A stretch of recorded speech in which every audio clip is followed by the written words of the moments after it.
ஹே ice எல்லாரும் நல்லா இருக்கீங்களா? இன்னைக்கு நம்ம என்ன படம் பார்க்க போறோம்னா த வாட்டர் டிவைனருங்கிற ஒரு படத்தை தான் பார்க்க போறோம். இதுக்கு மீனிங் என்னடான்னு பார்த்தேன், கொஞ்சம் வித்தியாசமா இருந்தனால பார்த்தேன். இதுக்கு தண்ணியை கண்டுபிடிக்கிறங்கிற மாதிரி வந்துச்சு. அதாவது பூமிக்குள்ள தண்ணி இருந்தா அதை கண்டுபிடிப்போம் பாத்தீங்களா, இந்த இடத்துல தண்ணி இருக்குன்னு அப்படிங்கிற மாதிரி வந்துச்சு. சரி, அது ஒரு பக்கம் இருக்கட்டும். ஃபர்ஸ்ட் இந்த படம் ஒரு வேற ரகமான படம்னே சொல்லலாம். இந்த படம் ஒரு ஃபீலிங் குட் மூவியா இல்ல ஆக்ஷன் மூவியா இல்ல த்ரில்லர் மூவியா இல்ல வார் மூவியா என்ன படம்னே கண்டுபிடிக்க முடியல. ஐம்புலங்களே அடக்கி வச்சிருக்கா நம்ம டைரக்டர். ஒரு வேற ரகமான படம். இந்த படத்தை உங்க வாழ்க்கையில ஒரு தடவை கண்டிப்பா பாத்துருங்க. இந்த படத்தை யாரும் மிஸ் பண்ணிடாதீங்க, ஃபுல்லா பாருங்க. நம்ம இந்த படத்தோட ஒன்லைனர் ஃபர்ஸ்ட் பாத்திரலாம். அதாவது 1914 to 18 முதல் உலக போர் நடந்த டைம்ல ஆஸ்திரேலியாவுக்கும் துருக்கிக்கும் ஒரு போர் நடக்குது. அதுல நம்ம ஹீரோ ஆஸ்திரேலியாவை சேர்ந்தவன். அவனுக்கு 3 பசங்க. அந்த 3 பசங்களுமே ஆஸ்திரேலியாவுக்கு சப்போர்ட்டா துருக்கிக்கு எதிராக போருக்கு போறாங்க. அப்படி போனவங்க ரொம்ப நாள் ஆயும் வரவே கிடையாது. அதனால செத்து போயிட்டாங்களா இல்ல உயிரோட இருக்காங்களா இல்ல பிரிசன் அதாவது ஜெயில இருக்காங்களா ஒண்ணுமே புரியல நம்ம ஹீரோக்கு. அப்படி ஒரு நாள் நம்ம ஹீரோ நம்ம தான் போய் ஆகணும் அப்படின்னு சொல்லிட்டு நம்ம ஹீரோவுமே கிளம்புறான். நம்ம ஹீரோ அவங்க 3 பசங்களை கண்டுபிடிச்சாங்களா இல்ல ஒருத்தனாவது கண்டுபிடிச்சானங்கிறத நம்ம பார்க்க போறோம். வளவளன்னு பேசாம டைரக்டா படத்துக்குள்ள போயிடலாம். இந்த படத்தை பார்க்கறதுக்கு முன்னாடி நம்ம சேனலை சப்ஸ்கிரைப் பண்ணலாம், மறக்காம சப்ஸ்கிரைப் பண்ணிருங்க, பெல் பட்டனை கிளிக் பண்ணிருங்க. இப்ப படத்துக்குள்ள போலாம் வாங்க. ஸ்டார்டிங்ல ஒருத்தனை காமிக்கிறாங்க பாத்தீங்களா, இவன் துருக்கியை சேர்ந்தவன். அதாவது இவன் பேரு ஹாசன், அதாவது மேஜர் ஹாசன் சொல்லுவாங்க. அந்த படைக்கு எல்லாமே மேஜர் இவன் தான். அந்த படையை சேர்ந்தவன் இன்னொருத்த என்ன மேஜர் நம்ம ஸ்டார்ட் பண்ணிடலாமா போற அப்படிங்கிற மாதிரி சொல்லிட்டு இருக்கான். இல்ல சூரியன் உதைக்கட்டும் அதுக்கப்புறம் நம்ம போவோம் அப்படிங்கிற மாதிரி சொல்றான் நம்ம மேஜருமே. சரி ஓகே அப்படின்னு சொல்லிட்டு நம்ம மேஜருமே அப்படியே பையா நடந்து போய்கிட்டு இருக்கான். அங்க ஒரு குட்டி பையன் இருக்கா. அந்த குட்டி பையன்ட்ட இங்க பாரு தம்பி, என்னோட பைனாக்குலர் உள்ள இருக்குது, அதை நீ எட்டு வா அப்படிங்கிற மாதிரி சொல்றான். இந்த வார் எப்ப ஸ்டார்ட் ஆகுதுன்னு பார்த்தோம்னா 1915 டிசம்பர் 20 துருக்கியில கேலிபோலிங்கிற ஒரு இடத்துல ஸ்டார்ட் ஆகுது. சூரியன் உதிச்சதுமே ஆஸ்திரேலியாவுக்கு எதிராக இருக்கிற மேஜர் ஹாசன் ஸ்டார்ட்னு சொல்றாரு. சொன்ன அடுத்த செகண்ட் எல்லாரும் கூட்டமா ஓடி போய் பட்டு பட்டுன்னு சுடுறாங்க. சுட்டதுமே துருக்கிக்கு எதிராக இருந்தவங்க ஒருத்தனை கூட காணும். என்னாச்சு ஏதாச்சுன்ட்டு மேஜர் ஹாசனுமே போயிட்டு அப்படியே அனலைஸ் பண்ணிட்டு இருக்காரு. அவனுங்களோட இடத்துலயுமே ஒரு துப்பாக்கில தண்ணியை தொங்க விட்டுருக்காங்க. இதை பார்த்ததுமே அந்த ஆர்மி டீம் இருக்கு பாத்தீங்களா, அந்த டீம்ல இருந்து ஒரு சோல்ஜர் கண்டுபிடிச்சிடறான். இது நமக்கு போட்ட வலை, எல்லாருமே தள்ளி நிலுங்க இல்லனா உங்களுக்கு சோழி முடிஞ்சிடும் அப்படிங்கிற மாதிரி சொன்னதுமே எல்லாருமே தள்ளி நிக்கிறாங்க. இவனுமே அந்த துப்பாக்கியில இருக்கிற தண்ணியை எடுத்து கீழே உள்ள ஒரு பொருளை ஊத்துறான். ஊத்தின அடுத்த செகண்ட் டம்முன்னு அடிக்குது துப்பாக்கி. இப்ப புரியுதா ஆஸ்திரேலியாவை சேர்ந்தவங்க எவ்வளவு அறிவாளின்னு, இதான் நல்லா புரிஞ்சுக்கணும் அப்படிங்கிற மாதிரி அந்த சோல்ஜர் சொல்லிக்கிட்டு இருக்கான். இன்னொரு பக்கம் பார்த்தோம்னா துருக்கிக்கு எதிராக போராடினாங்க பாத்தீங்களா, அவங்க எல்லாருமே ஓட்டத்தை கிளப்பிடுறாங்க. இதை பார்த்து துருக்கிக்காரனுமே சொல்றான், சொன்ன அடுத்த செகண்ட் ஆட்டம் பாட்டம் கொண்டாட்டம் இருக்காங்க. அந்த நேரத்துல அந்த குட்டி பையனுமே இங்க பாருங்க பைனாக்குலர் தேடி பார்த்தேன் இல்ல அப்படிங்கிற மாதிரி சொல்றான். இல்ல அது என்கிட்ட இருந்துச்சு, நான் தான் பார்க்கல சாரி அப்படிங்கிற மாதிரி சொல்றான். நம்ம மேஜருக்கு பின்னாடி ஒருத்தர் இருக்கான் பாத்தீங்களா, அவனுமே அந்த ஆஸ்திரேலியாக்காரங்க இருந்தாங்க பாத்தீங்களா, அவங்களோட கிரிக்கெட் பேட் ஒண்ணு கிடைக்குது. அதையுமே திருப்பி திருப்பி என்னமோ தங்கத்தை பார்த்த மாதிரி பாத்துக்கிட்டு இருக்கான். ஆக்சுவலா அந்த துருக்கிக்காரங்களுக்கு கிரிக்கெட்னால என்னன்னு தெரியாது. இப்ப அப்படி அங்க கட் பண்ணிட்டு பார்த்தோம்னா ஒரு 4 வருஷம் கழிச்சு ஆஸ்திரேலியா உள்ள நம்ம ஹீரோவை தான் காமிக்கிறாங்க. மொட்டை வெயில நம்ம ஹீரோவுமே குச்ச வச்சு ஏதோ வித்த காமிக்கிற மாதிரி உங்களுக்கு தெரியும். அது கிடையாது. ஆக்சுவலா நம்ம ஹீரோ பூமிக்கடியில தண்ணி இருந்தா அதை கண்டுபிடிக்கிற ஒர்க் தான் பாத்துக்கிட்டு இருந்திருப்பான். இவனுக்கு இது கை வந்த கலை. நம்ம ஹீரோவுமே தண்ணியை கண்டுபிடிச்சான். ஆக்சுவலா நம்ம ஹீரோ பேர் கானர். இவனுமே இந்த இடத்துல தண்ணி இருக்குங்கிறத கண்டுபிடிச்சு அந்த இடத்துல குழிய தோண்ட ஸ்டார்ட் பண்றான். குழிய தோண்டிக்கிட்டே இருக்கான். சுத்தி கட்டையெல்லாம் வச்சு எப்படியோ ஒரு வழியா குழியை தோண்டிக்கிட்டு இருக்கும்போது கடப்பாறை எடுத்து நண்டு நடுவுல அடிக்கிறான். அந்த குழிக்கு நடுவுல அடிச்சு அடுத்த செகண்ட் தண்ணி புதுன்னு வருது. இதை பார்த்த நம்ம ஹீரோவுமே ரொம்பவுமே சந்தோஷப்பட்டிருப்பான். அவன் கூட ஒரு டாக்கு வந்திருக்கும் பாத்தீங்களா நாய், அதுட்டையுமே சொல்றான், எப்படியே நான் தண்ணியை கண்டுபிடிச்சிட்டேன் பாத்தையா அப்படிங்கிற மாதிரி சொல்லிட்டு இருக்கான். ஏன் இப்படி தண்ணியை கண்டுபிடிக்கிற தொழில இறங்கியிருக்கான்னு பார்த்தோம்னா, அதாவது 3 வருஷத்துக்கு ஒரு தடவை தான் மழைங்கிறது ஒண்ணு வரும். அதனாலதான் நம்ம ஹீரோ இந்த ஒர்க் பண்ணிக்கிட்டு இருக்கான். நம்ம ஹீரோவுமே அப்படியே அங்க இருந்து கிளம்பி அவனோட வீட்டுக்குள்ள போறான். வீட்டுக்குள்ள என்ட்ரானதுமே வீட்டுக்குள்ள போனதுமே ஒரு இருக்கா பாத்தீங்களா, இவ பேர் லிசி, அதாவது நம்ம ஹீரோவோட ஒய்ஃப். இவளுமே நம்ம ஹீரோவோட 3 பசங்க இருக்காங்கல்ல, அவங்களோட ஷூ எல்லாத்தையுமே கிளீன் பண்ணிக்கிட்டு இருக்கா. அப்ப லிசியுமே நம்ம ஹீரோவை பார்த்து சொல்லிக்கிட்டு இருக்கா, எங்க போனீங்க இவ்வளவு நேரம், பசங்க படிக்கிற டைம் தெரியாதா, உங்களுக்காண்டி வெயிட் பண்ணிக்கிட்டு இருக்காங்க போங்க அப்படிங்கிற மாதிரி சொல்றா லிசி. அதுக்கு நம்ம ஹீரோவுமே இது படிக்கிறதுக்காக கிடையாது, கதை கேட்கறதுக்காக அப்படிங்கிற மாதிரி சொல்றா. நம்ம ஹீரோ இப்படி சொன்னதுமே லிசியுமே டென்ஷன் ஆயிடுறா. ஃபர்ஸ்ட் போயிட்டு ஆக வேண்டிய வேலையை பாருங்க அப்படிங்கிற மாதிரி சொல்லிடுறா. நம்ம ஹீரோவுமே அப்படியே ரூம்குள்ள போயிட்டு அப்படியே கதை சொல்லிக்கிட்டு இருக்கான். ஒரு ஊர்ல ராஜாங்கிற மாதிரி தொடங்குறான். நம்ம ஹீரோ கதை சொல்லிக்கிட்டு இருக்கிறதையுமே அப்படியே ஜூம் பண்ணி பக்கத்துல கொண்டு போறாங்க. லாஸ்ட் பார்த்தா நம்ம ஹீரோ மட்டும் தான் கதை சொல்லிக்கிட்டு இருக்கான். சுத்தி உள்ள பெட்ல யாருமே கிடையாது. நம்ம ஹீரோவுமே கதெல்லாம் சொல்லி முடிச்சுட்டு லிசி பக்கத்துல உட்கார்றான். உட்கார்ந்ததுமே இன்னைக்கு குழி தோண்டினேன், தண்ணியை கண்டுபிடிச்சேன், ஆனா தண்ணி கருப்பா இருக்குது, களிமண்ணா வருது அப்படிங்கிற மாதிரி சொல்றான். அதுக்கு அவளுமே அப்படியே அழுதுகினே, ஆமா நல்லா தண்ணியெல்லாம் கண்டுபிடிக்கிறீங்க, ஆனா என் 3 மகைங்க வாருக்கு போனாங்க, 4 வருஷம் ஆயிருச்சு, இப்ப வரைக்கும் அவனை கண்டுபிடிக்கல, ஏன் தண்ணியை கண்டுபிடிக்கிறேன், நீங்க அவனை கண்டுபிடிக்கிறதுக்கு எவ்வளவு நேரம் ஆக போகுது, ஆனா நீங்க வீம்புக்குனே போகாம இருக்கீங்க அப்படிங்கிற மாதிரி அழுதுக்குனே சொல்லிக்கினே இருக்காவா. இவளுமே ஒரு கட்டத்துல எழுந்து போயிடா. எழுந்து போனதுக்கு அப்புறம் நம்ம ஹீரோ அப்படியே ரொம்ப ஃபீலிங்கா அவனுக்கு ஆப்போசிட்ல உள்ள ஒரு நோட்டை பாத்துக்கிட்டு இருப்பான். ஆக்சுவலா இது என்ன நோட்டுன்னு பார்த்தோம்னா, நம்ம ஹீரோவோட 3 பசங்க இருக்காங்கல்ல, அந்த 3 பசங்க துருக்கிக்கு எதிராக ஆஸ்திரேலியால இருக்கிற ஆர்மியோட சப்போர்ட் சப்போர்ட் பண்ணி வாருக்கு போயிருப்பாங்க. அந்த வார்ல 4 வருஷத்துக்கு முன்னாடியே இறந்து போயிருப்பாங்க. அவங்க இறந்து போனதுமே வந்து அவங்க எழுதின லெட்டரா இருக்கட்டும் எல்லாமே வந்து ஒரு நோட்டு மாதிரி வந்து சேருது. அந்த நோட்டை தான் பாக்குறான். அந்த நோட்லயுமே நம்ம ஹீரோ கையை வச்சு பாக்குறான். கையை வச்சு பார்த்த அடுத்த செகண்ட் அங்க என்ன நடந்திருக்குங்கிற மாதிரி எல்லாமே வந்து நம்ம ஹீரோ மைண்டுக்குள்ள ஓடிக்கினே இருக்குது. இப்போ நம்ம ஹீரோவோட மகங்களை வாருக்கு அனுப்பிவிட்டுருப்போம் பாத்தீங்களா, அதையுமே நினைச்சு பாக்குறான். அதாவது கரண்ட தயாரிக்கிற மிஷின் இருக்கு பாத்தீங்களா, இந்த மிஷினுக்கு மேல நம்ம ஹீரோவும் ஹீரோவோட மகன் ஒருத்தர் இருக்கான் பாத்தீங்களா, இவன் பேரு ஆதர். இவங்க 2 பேருமே உட்காந்துருக்காங்க. அப்ப நம்ம ஹீரோவுமே சொல்றாரு, இங்க பாரு ஆதர், உன் 2 தம்பியை நீ தான் பாத்துக்கணும், அவனை கை விட்டுறாத, அவங்கள நல்லா பாத்துக்கோ, திரும்பி எல்லாருமே வரணும், 3 பேருமே வரணும் அப்படிங்கிற மாதிரி நம்ம ஹீரோ சொல்லிக்கிட்டு இருக்கான். டேடி பயப்படாதீங்க, நான் கண்டிப்பா உங்க கூட வந்துருவேன், என் தம்பிங்களை நான் நல்லா பாத்துப்பேன் அப்படிங்கிற மாதிரி சொல்லிட்டு அந்த இடத்த விட்டு அவங்க 3 பேருமே அப்படியே போறாங்க. அப்படியே கனவை கட் பண்ணிட்டு பார்த்தோம்னா இங்கிட்டு நம்ம ஹீரோ வந்து தூங்கிட்டு இருக்கும்போது அவனோட ஒய்ஃப் லிசி இருக்கா பாத்தீங்களா, அவளுமே வந்து கண்ணத்தை தடவிட்டு அவளுமே வெளியே போயிடுறா. இன்னொரு பக்கம் பார்த்தோம்னா நல்லா விடிஞ்சிருச்சு. விடிஞ்சதுக்கு அப்புறம் நம்ம ஹீரோவுமே கண் முழிச்சு பாக்குறான். கண் முழிச்சு பார்த்ததுக்கு அப்புறம் தான் தெரியும் நம்ம கண்ணத்தை யாரோ தடவுனாங்களே அது யாரு, என் பொண்டாட்டி தானே இருக்கும் அப்படின்ட்டு. லாஸ்ட் வெளியே போய் பார்த்தா நம்ம ஹீரோ உருவாக்கி வச்ச ஆத்து பகுதியிலே விழுந்து அவளுமே செத்து கிடக்குறா. இதை பார்த்தா நம்ம ஹீரோவுமே தண்ணிக்குள்ள ஓடி போயிட்டு அவளை கட்டி பிடிச்சி கதறி கதறி அழுகிறான். அதாவது நம்ம ஹீரோவால ஜீரணிக்கவே முடியல. இப்ப அப்படியே அந்த சீன் அங்க கட் பண்ணிட்டு பார்த்தோம்னா நம்ம ஹீரோவுமே சர்ச்சுக்கு போயிட்டு, இங்க பாருங்க என்னோட ஒய்ஃப் வந்து இறந்துட்டா, அவளை வந்து நம்ம சர்ச்சோட இடத்துல தான் வந்து அடக்கம் பண்ணணும் அப்படிங்கிற மாதிரி சொல்லிக்கிட்டு இருக்கான். அதுக்கு அந்த சர்ச்சோட ஃபாதருமே வந்து சொல்றாரு, இங்க பாரு உன் பொண்டாட்டி வந்து தற்கொலை பண்ணிருக்கா, அதனால அவளை இங்க அடக்கம் பண்ண முடியாது அப்படிங்கிற மாதிரி சொல்றாங்க. ஏன் அடக்கம் பண்ண முடியாது அப்படிங்கிற மாதிரி சொல்லும்போது, கடந்த 4 வருஷமா நீ இங்க சர்ச்சு பக்கம் வர்றதே கிடையாது அப்படிங்கிற மாதிரி சொல்றான். நான் கடந்த 4 வருஷமா இங்க வந்துகிட்டு தானே இருந்தேன், சரி நான் தான் வரல, என் பொண்டாட்டி வந்தால அவ என்ன பண்ணா, அவ தானே இறந்து போயிருக்கா, அவளை அடக்கம் பண்ணலாம்ல அப்படிங்கிற மாதிரி சொல்லிக்கிட்டு இருக்கும்போது, இல்ல அடக்கம் பண்ண முடியாது அப்படிங்கிற மாதிரி சொல்றாங்க. அப்படி சொன்னதுக்கு அப்புறம் அந்த ஃபாதருமே வந்து சொல்றாரு, இங்க பாரு அப்படி அடக்கம் பண்ணணும்னா உன்னோட ஹார்ட்டை வந்து கடவுளுக்கு வந்து கொடு அப்படிங்கிற மாதிரி சொல்றாரு. அதுக்கு நம்ம ஹீரோவுமே அப்படியே பையா திரும்பி பார்த்துட்டு கடவுளுக்கு கூட லஞ்சம் கொடுக்கணும்ல அப்படிங்கிற மாதிரி சொல்லிட்டு கிளம்பிடுறான். சரி ஓகேன்ட்டு இவன் ஒய்ஃபுக்குமே வந்து அந்த இடத்துல அடக்கம் பண்றதுக்கு இடம் வந்து கொடுத்துட்றாங்க. லாஸ்டா நம்ம ஹீரோவுமே வந்து ஒய்ஃப் எல்லாம் அடக்கம் பண்ணிட்டு மண்ணெல்லாம் தூக்கி போட்டுக்கிட்டு இருக்கான். அப்ப நம்ம ஹீரோவுமே அப்படியே பையா உட்காந்துட்டு, இங்க பாரு லிசி, நீ சொன்ன மாதிரி உன் மேல சத்தியமா சொல்றேன், நம்ம பசங்களை கண்டுபிடிச்சு இங்க கூட்டி வருவேன், அப்படி செத்து இருந்தா கூட அவங்களோட உடம்ப எட்டு வந்து உன் பக்கத்துல நம்ம பூமியில தான் வந்து அடக்கம் பண்ணுவேன் அப்படிங்கிற மாதிரி ப்ராமிஸ் பண்றான். நம்ம ஹீரோவுமே அவங்கள தேடி கிளம்ப ஆரம்பிக்கிறான் குதிரையில. இப்ப அப்படியே அந்த சீனை அங்க கட் பண்ணிட்டு பார்த்தோம்னா இங்க ஒரு வண்டியில வராங்க பாத்தீங்களா, இவங்க வந்து துருக்கி படையை சேர்ந்தவங்க. மேஜர் ஹாசன் சொல்லியிருப்பேன் பாத்தீங்களா, அவன் தான் இவன் இந்த வண்டியில வரவன். இவனுங்க நேரா எங்க வரானுங்கன்னு பார்த்தோம்னா இந்த துருக்கிக்கு ஆப்போசிட்ல இந்த ஆஸ்திரேலியா படைகள்லாம் இருக்கு பாத்தீங்களா, அந்த இடத்துக்கு தான் வரானுங்க. வந்ததுமே இந்த ஆஸ்திரேலியா படைகளோட மேஜர் இருப்பான் பாத்தீங்களா, அவனும் இந்த துருக்கி படையை சேர்ந்த மேஜர் ஹாசன் இருக்கான் பாத்தீங்களா, இவங்க 2 பேருமே ஒவ்வொருத்தவங்களையும் இன்ட்ரோடியூஸ் பண்ணி வச்சுக்கிறாங்க. இப்ப அப்படியே டென்ட்டுக்குள்ள இந்த ஆஸ்திரேலியாவை சேர்ந்த மேஜர் இருக்கான் பாத்தீங்களா, அவனுமே துருக்கியோட மேஜர் ஹாசன் கிட்ட சொல்றான், இங்க பாருங்க மேஜர் ஹாசன், நம்ம இந்த இடத்துல தான் வந்து போர் பண்ணோம், இந்த இடத்துல என்னோட போர் படைகளை சேர்ந்த 10,000 பேர் காணாம போயிருக்காங்க, என்ன ஆச்சுன்னு தெரியல, ஏதாச்சுன்னு தெரியல, இல்ல காணாம போயிட்டாங்களா, செத்து போயிட்டாங்களா, இல்ல கைதிகளா அடைக்கப்பட்டிருக்காங்களா, ஒன்னும் புரியல அப்படிங்கிற மாதிரி சொல்றான். அவங்களை எல்லாத்தையும் கண்டுபிடிச்சா எனக்கு போதும், அதுக்கு உங்களால மட்டும்தான் முடியும், உங்களுக்கு தான் அந்த பிளேஸ் தெரியும், நீங்க தான் உதவி செய்யணும் அப்படிங்கிற மாதிரி சொல்றான். ஓ அப்படியா, சரி ஓகே நான் உதவி செய்யறேன் அப்படிங்கிற மாதிரி சொல்லிட்டு நம்ம மேஜர் ஹாசனுமே அந்த இடத்த விட்டு எழுந்து நடந்து போறான். அப்படி போகும்போது திரும்பி, இங்க பாரு நல்லா ஒண்ணு புரிஞ்சுக்கோ, என்னோட படையில சேர்ந்த 20,000 பேர் இறந்து போயிருக்காங்க, அவங்களுக்கு என்னாச்சுன்னு தெரியல, நம்ம போலாம் அப்படின்ட்டு அவங்களுமே அங்கிருந்து அப்படியே பையா குதிரையில போய்கிட்டு இருக்காங்க. அப்படியே ரொம்ப தூரம் போறாங்க. போக போக ஒரு மலை கண்ணுக்கு தென்படுது. இந்த மலை மேலதான் வந்து அந்த போர் வந்து ஸ்டார்ட் ஆச்சு, நம்ம அங்கதான் போகணும், அங்க போனா ஈஸியா கண்டுபிடிக்கலாம் அப்படிங்கிற மாதிரி மேஜர் ஹாசன் துருக்கி படையை சேர்ந்தவன் சொல்றான். இப்போ அந்த சீன் அங்க கட் பண்ணிட்டு பார்த்தோம்னா இங்க நம்ம ஹீரோவுமே வந்து ஒரு பெரிய கப்பல்ல எங்க துருக்கிக்கு போய்கிட்டு இருக்கான். நம்ம ஹீரோவுமே அப்படியே போய்கிட்டு இருக்கும்போது பழசெல்லாம் நினைச்சு பாக்குறான். அதாவது நம்ம ஹீரோவோட ஒய்ஃப் லிசியுமே வந்து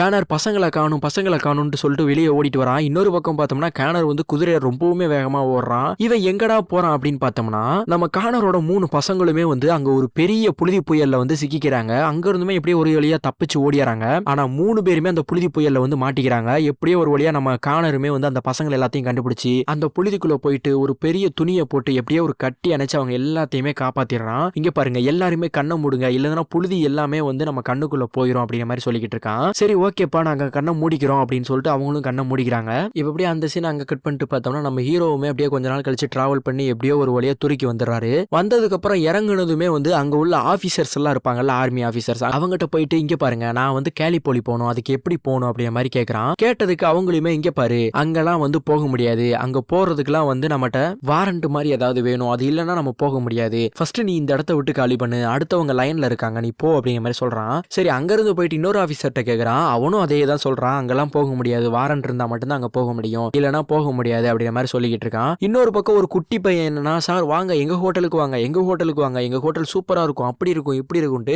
அற்புதமா அவங்க ஹோட்டலை பத்தி பெருமையா சொல்லிக்கிட்டு இருக்கான். நம்ம ஹீரோ அந்த சின்ன பையன் பேசுறதை கண்டுக்கிற மாதிரி கிடையாது. அந்த சின்ன பையனும் அவன் பேக் எடுத்துட்டு அப்படியே ஓடி போயிடுறான். அந்த ஆபீசருமே இவ்வளவு நேரம் என்ன நல்லா தானே பேசினா, அந்த பையன் பேக் எடுத்து ஓடுறான், அங்க போய் பாரு அப்படிங்கிற மாதிரி சொன்னதும் அந்த குட்டி பையனை ஃபாலோ பண்ணி நம்ம ஹீரோவுமே ஓடினே இருக்கான். ரொம்ப தூரம் ஓடி போயிடுறான். ஒரு கட்டத்துல அந்த குட்டி பையன் எங்க போனான்னு கூட தெரியல. அப்ப டப்புன்னு அந்த குட்டி பையன் கையை நீட்டி, சார் நான் இங்கிட்டு இருக்கேன், நீங்க இங்கிட்டு வாங்க அப்படிங்கிற மாதிரி சொல்லிட்டு திரும்பவும் ஓட்டத்தை பிடிக்கிறான். அந்த குட்டி பையனுமே ஒரு இடத்துல போய் நின்றான். நம்ம ஹீரோவுமே அவனை பின் தொடர்ந்து போயிட்டு டப்புன்னு அவன் கையில இருக்கிற பேக்கை வாங்கிட்டு குர்ரா அப்படிங்கிற மாதிரி வாங்கிடுறாரு. சார் இதுதான் எங்களோட ஹோட்டல் எவ்வளவு அழகா அமைதியா இருக்குன்னு பாத்தீங்களா, எங்க ஹோட்டல்ல ஃபுட் எல்லாமே சூப்பரா இருக்கும், எங்க ஹோட்டல் வரீங்களா அப்படின்னு சொல்லிட்டு விறுவிறுன்னு வீட்டுக்குள்ள போயிடுறான். வீட்டுக்குள்ள போனதும் அங்க ஒரு திருக்கா பாத்தீங்களா, இவ தான் வந்து இந்த குட்டி பையனோட அம்மா. இவ பேர் வந்து ஐஸ். அந்த குட்டி பையனுமே வந்து அவட்ட சொல்லிக்கிட்டு இருக்கா, அம்மா நான் இன்னைக்கு ஒரு ஃபாரினரை கூட்டி வந்திருக்கேன் அப்படிங்கிற மாதிரி சொன்னதுமே சூப்பர் செல்ல குட்டி அம்மு குட்டி புச்சு குட்டின்னு இருக்கான். உன்னால முடியும்டா அப்படிங்கிற மாதிரி சொல்லிக்கிட்டு இருக்கா. இன்னொரு பக்கம் பார்த்தோம்னா நம்ம ஹீரோவுமே உள்ள என்ட்ராகிறான். என்ட்ரானவருமே வந்து ஹாய் சார் என்ன பண்றீங்க, நீங்க எங்க இருந்து வரீங்க, இங்கிலாந்தா அப்படிங்கிற மாதிரி கேக்குறா. அதுக்கு நம்ம ஹீரோவுமே இல்ல இங்கிலாந்து கிடையாது, நான் ஆஸ்திரேலியால இருந்து வரேன் அப்படிங்கிற மாதிரி சொன்னதுமே ஐஸ்ங்கிறவளுமே வந்து இல்ல சார் இங்க ரூம் அவைலபிள் கிடையாது, உங்களை தெரியாதனமா இந்த குட்டி பையன் கூட்டி வந்துட்டான், நீங்க போயிட்டு வரலாம் அப்படிங்கிற மாதிரி சொல்றா. அதுக்கு ரூமுக்குள்ள இருந்து விறுவிறுன்னு ஒருத்த வந்துட்டு அப்படிலாம் இல்ல சார், உங்களுக்கு ரூம் வந்து அவைலபிலிட்டி தான், உங்களுக்கு மேல ரூம் ரெடியா இருக்குது, இந்த குட்டி பையன் கூட்டி போவான், போயிட்டு வாங்க அப்படிங்கிற மாதிரி சொல்றான். சொன்னதுக்கு அவளுமே வந்து இங்க பாரு தெரிஞ்சுதான் வந்து ரூம் வேணான்னு சொல்லியிருக்கேன், நீ சாட்டி ஏதாவது பண்ணிக்கிட்டு இருக்காத அப்படிங்கிற மாதிரி அவனை பார்த்து சொல்லிக்கிட்டு இருக்கா. அதுக்கு அந்த வீட்டுல இருக்கான் பாத்தீங்களா, அவனுமே சொல்றான் பொழைக்கிறதுக்கு அவங்க இவங்க எல்லாம் பார்த்தோம்னா பொழைக்க முடியாது, சரியா நமக்கு காசு வருதுல அதுதான் வேணும் நமக்கு அப்படிங்கிற மாதிரி சொல்லிட்டு அவனையுமே தங்க வச்சுக்கிறான். இப்ப அந்த குட்டி பையனுமே அவரோட பேக் எடுத்து அப்படியே மேல போறான். மேல போனதுமே நம்ம ஹீரோ வந்து அந்த குட்டி பையனை பார்த்துட்டு இங்க பாரு நான் கேலிப்போலிக்கு போகணும், என்ன அங்க கூட்டி போறியா அப்படிங்கிற மாதிரி சொல்றான். ஓகே சார் நான் உங்களை நாளைக்கு மார்னிங் வந்து நான் அந்த கேலிப்போலிக்கு வந்து கூட்டி போறேன் அப்படிங்கிற மாதிரி சொல்றான். இன்னொரு பக்கம் நம்ம ஹீரோ வந்து ரொம்பவுமே சோகமா உட்காந்துட்டு அந்த புக்கையே பார்த்துக்கிட்டு இருக்கான். இங்கிட்டு வெளியே நம்ம ஹீரோக்கு தேவையான சாப்பாடு எல்லாமே வந்து ரெடி பண்ணிக்கிட்டு இருக்காங்க. ரெடி பண்ணதுக்கு அப்புறம் அந்த ஐஸ்ன்னு சொல்லியிருந்தேன் பாத்தீங்களா, அவளுமே ரூமை தட்டி ரூமுக்குள்ள போயிட்டு சார் உங்களுக்கு தேவையான சுடுதண்ணி எல்லாமே வெளியே வந்து ரெடி ஆகிட்டு இருக்குது, நீங்க ஃப்ரெஷ் ஆனா போயிட்டு ஃப்ரெஷ் ஆகிக்கலாம் அப்படிங்கிற மாதிரி சொல்றான். சொன்னதுக்கு அப்புறம் என் பையன் வந்து பொய் சொல்ல மாட்டான் அப்படிங்கிற மாதிரி சொல்றான். அதுக்கு நம்ம ஹீரோவுமே ஆமா உண்மைதான், நான் சும்மா தான் சொன்னேன், ஆனா கொஞ்சம் சுட்டி பையன் அப்படிங்கிற மாதிரி நம்ம ஹீரோ சொல்றான். சொன்னதுக்கு அப்புறம் அவளுமே கேட்கிறா உங்களுக்கு எத்தனை பையன் அப்படிங்கிற மாதிரி கேட்கிறா. கேட்டதுமே எனக்கு வந்து 3 பசங்க இருக்காங்க அப்படிங்கிற மாதிரி சொல்றான். ஓ அப்படியா, ஓகே சூப்பர், அப்போ நீங்க வந்து ஃபுல்லா சுத்தி பார்க்கலாமே, சுத்தி பார்த்துட்டு போலாமே அப்படிங்கிற மாதிரி இவளுமே வந்து சொல்றா. அப்போ முஸ்லீம்ல ஓதுவாங்க பாத்தீங்களா, அந்த சவுண்ட் கேக்குது. அந்த சவுண்ட் கேட்டது என்ன இந்த சவுண்ட் அப்படின்ட்டு வித்தியாசமா போய் பாக்குறான். ஆமா அவங்க வந்து கடவுள்கிட்ட வேண்டிக்கிட்டு இருக்காங்க அப்படிங்கிற மாதிரி சொல்றான். அதுக்காவா அப்ப நம்ம ஹீரோ டப்புன்னு திரும்பி பார்த்துட்டு நான் வேற ஒரு விஷயத்துக்காக வந்தேன், சுத்தி பாக்குறதுக்கு வரல அப்படிங்கிற மாதிரி நம்ம ஹீரோ சொல்றான். சொன்னதுமே அவளுமே அந்த இடத்த விட்டு காலி பண்ணிட்டு போயிடுறான். இப்ப நம்ம ஹீரோ என்ன பண்றானா வீட்டை விட்டு வெளியே போயிட்டு சுடுதண்ணி வச்சிருக்காங்கன்னு சொன்னா பாத்தீங்களா, அவனுமே குளிக்கிறது கீழே போய் அப்படியே ஃப்ரெஷ் ஆயிட்டு குளிச்சு முடிச்சுட்டு இந்த துருக்கியில வந்து வார் நடந்திருக்கும் பாத்தீங்களா கேலிபோலியால, அந்த இடத்துல வந்து ஒரு வார் ஷோன்னு ஒரு இடம் இருக்கும். அந்த இடத்துக்கு தான் நம்ம ஹீரோ வந்து அந்த குட்டி பையனை கூட்டி போக சொல்லியிருப்பான். நம்ம ஹீரோவுமே அங்க போயிட்டு அங்க உள்ள ஆபீஸ்ட வந்து சொல்லிக்கிட்டு இருக்கான், இங்க பாருங்க நான் என்னோட 3 பசங்களை தேடி வந்திருக்கேன், என் பசங்களை வந்து நான் கண்டுபிடிக்கணும், அதுக்கு நான் அந்த இடத்துக்கு போகணும் அப்படிங்கிற மாதிரி சொல்லிக்கிட்டு இருக்கான். அதுக்கு அந்த ஆபீசருமே இங்க பாருங்க சார் அது ரொம்பவுமே கிரிட்டிக்கலான ஏரியா, அந்த ஏரியாவுக்கு வந்து நாங்க அனுப்ப மாட்டோம், உங்களுக்கு ஏதாவது ஆச்சுன்னா நாங்க தான் பதில் சொல்லணும், நாங்க அதுக்கு அனுப்ப மாட்டோம் அப்படிங்கிற மாதிரி சொல்லும் போது இங்க பாருங்க நான் என் ஒய்ஃப்ட்ட வந்து ப்ராமிஸ் பண்ணிட்டு வந்திருக்கேன், 3 பசங்களையும் நம்மளோட பூமியில உன் பக்கத்துல வந்து புதைப்பேன் அப்படிங்கிற மாதிரி, அவங்க இறந்திருந்தாலும் பரவாயில்ல நான் அவங்களை கண்டுபிடிக்கணும், நான் ஒன்னும் சும்மா வந்து வேடிக்கை பார்க்கறதுக்கு வரல, என்னோட 3 பசங்க ஆதர் ஹென்றி எட்வர்ட் ஹானர் இவங்க 3 பேருமே வந்து 7th AF பட்டாலியன்ல வந்து வார்ல வந்து சேர்ந்துக்கிட்டாங்க, அவங்கள நான் கண்டுபிடிச்சாகணும், கண்டிப்பா கண்டுபிடிக்கணும், அதுக்கு நீங்க மட்டும் தான் உதவ முடியும் அப்படிங்கிற மாதிரி சொல்லிக்கிட்டு இருக்கான். இல்ல சார் வாய்ப்பு இல்ல, ஃபர்ஸ்ட் நீங்க இந்த இடத்த விட்டு கிளம்புங்க அப்படிங்கிற மாதிரி மூஞ்சில அடிச்ச மாதிரி பத்தி விட்டுறாங்க. இப்ப நம்ம ஹீரோவுமே அப்படியே பையா நடந்து வந்துகிட்டு இருக்கான் அந்த குட்டி பையனோட. நம்ம ஹீரோ அந்த ஐஸ்ங்கிற பொண்ணு கூட பேசிக்கிட்டு இருக்கும்போது ஒரு முஸ்லீம் மோதிர சவுண்ட் கேட்டுச்சுன்னு சொன்னேன் பாத்தீங்களா, அந்த இடத்துக்குமே போறாங்க. அந்த இடத்துக்கு போனதும் அந்த குட்டி பையனுமே நம்ம ஹீரோவை பார்த்து கேட்கறான், இந்த மாதிரி ஒரு பில்டிங் உங்க ஊர்ல இருக்குமா சார் அப்படிங்கிற மாதிரி கேட்கறான். ஓ சூப்பர், எங்க ஊர்ல அப்படி இல்லப்பா அப்படிங்கிற மாதிரி நம்ம ஹீரோவுமே சொல்றான். இப்ப அவங்க 2 பேருமே வீட்டுக்கு வந்ததும் அந்த குட்டி பையனோட அம்மா ஆயிசுன்னு சொல்லியிருந்தேன் பாத்தீங்களா, அவளுமே வந்துட்டு ஒன்னதான் அங்க கூட்டி போக கூடாதுன்னு சொல்லியிருந்தேன்ல, நீ ஏன் அங்க கூட்டி போன அப்படிங்கிற மாதிரி அந்த குட்டி பையனை பார்த்து திட்டிக்கிட்டு இருக்கா. இல்ல அம்மா அவங்க காசு தந்தாங்க அதனாலதான் நான் கூட்டி போனேன் அப்படிங்கிற மாதிரி சொல்றான். நமக்கு அந்த காசெல்லாம் தேவையில்ல, அந்த காசை திருப்பி அவங்ககிட்டயே கொடுத்துரு அப்படிங்கிற மாதிரி சொல்லிடுறா. இப்ப அந்த குட்டி பையனுமே சோகத்துல இருக்கும்போது நம்ம ஹீரோவுமே அவன் காது பக்கத்துல போயிட்டு அந்த காசை நீயே வச்சுக்கோ, நான் அவங்ககிட்ட காட்டி எல்லாம் கொடுக்க மாட்டேன் அப்படிங்கிற மாதிரி சொல்லிட்டு நம்ம ஹீரோவுமே மேல போயிடுறான். போயிட்டு அப்படியே கீழே சாப்பிடுறதுக்காக வரான். அப்படி சாப்பிட உட்காந்துக்கிட்டு இருக்கும் போது நம்ம ஆயிஸ் இருக்கா பாத்தீங்களா, அவளோட அப்பா வந்து பக்கத்துல உட்காந்துக்கிட்டு இங்க பாரு இப்பெல்லாம் நீ சாப்பிட போறது நான் தான் செஞ்சு கொண்டு வந்திருக்கேன் அப்படிங்கிற மாதிரி சொல்லிட்டு நீ அந்த இடத்த சுத்தி பாரு இந்த இடத்த சுத்தி பாருன்ட்டு ஏதோ சொல்லிக்கிட்டு இருக்காரு அவரு. அதுக்கு ஆயிஸுங்கிறவளுமே வந்து ஃபுட்டு எல்லாத்தையுமே எட்டு வந்துட்டு அவர் அதுக்காக வரலப்பா, நீங்க உங்க வேலையை பாருங்க அப்படிங்கிற மாதிரி சொல்லிடுறா.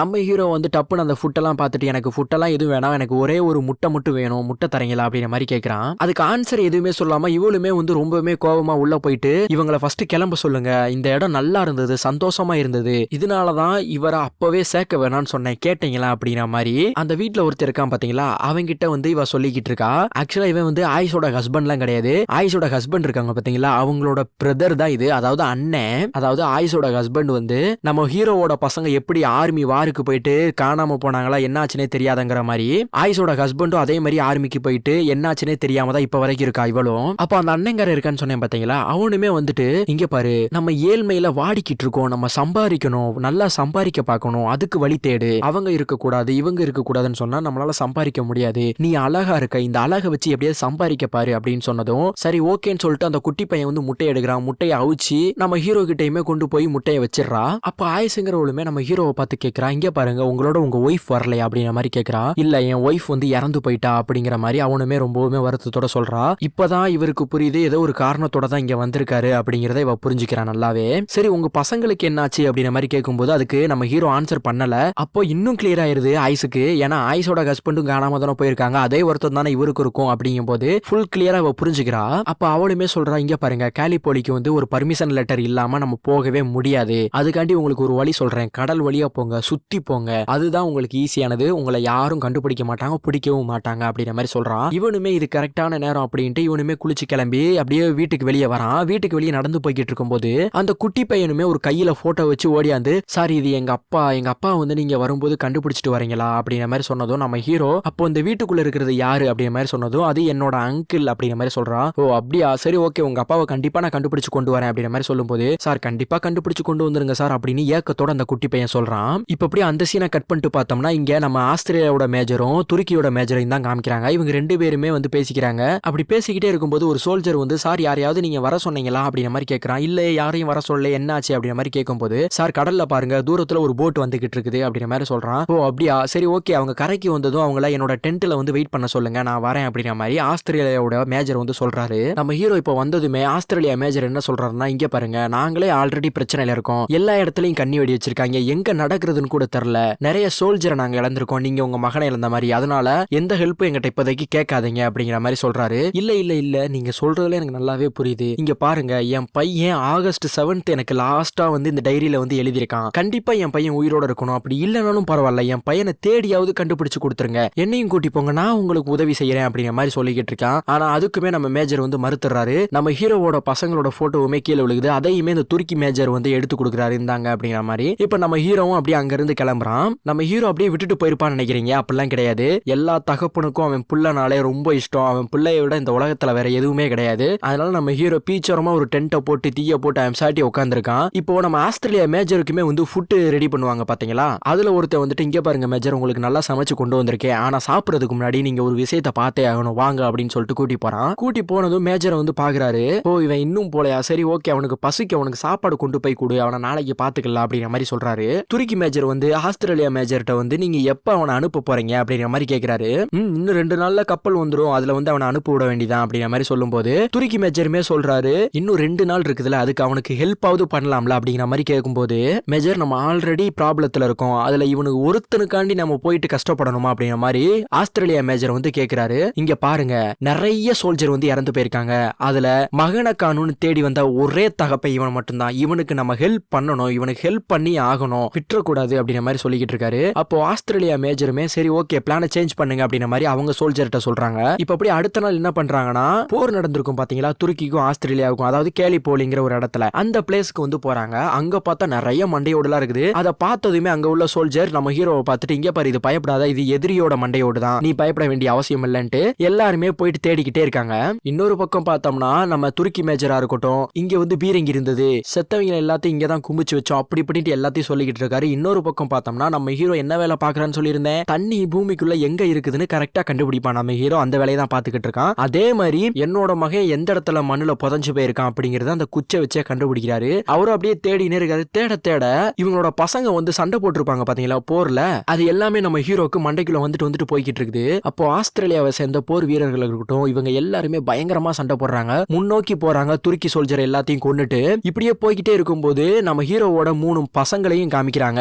அவங்களுமே எல்லாத்தையும் அடிச்சு போட்டு முன்னாடி போறாங்க. இப்போ துருக்கி சோல்ஜர் பின்னாடி பின்வாங்க நம்ம ஆஸ்திரேலியா சோல்ஜர்ஸ் எல்லாருமே வந்து துருக்கியில ஒரு ரூஃப் மாதிரி கட்டி வச்சிருப்பாங்க. அங்க இருந்து தான் ஆஸ்திரேலியா சோல்ஜர் எல்லாத்தையும் வந்து தாக்குவாங்க.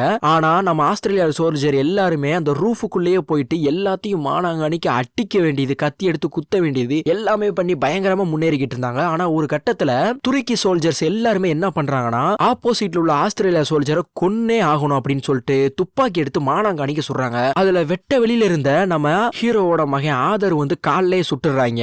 ஆனா அந்த நேரத்துல அவனுக்கு எதுவும் ஆகாதனால அப்படியே கீழே விழுந்துடுறான். இப்போ இவன் கீழே விழுந்ததை பார்த்து இவங்களோட தம்பிங்க வந்து 2 பேரும் ஓடி வந்துடுறானுங்க. ஓடி அந்த நேரத்துல 2 பேத்தையுமே மானாங்கானிக்க சுடுறாங்க துருக்கி சோல்ஜர்ஸ் எல்லாரும். அந்த இடத்துல ஸ்பாட் அவுட் 2 பேருமே இறந்து போயிடுறாங்க.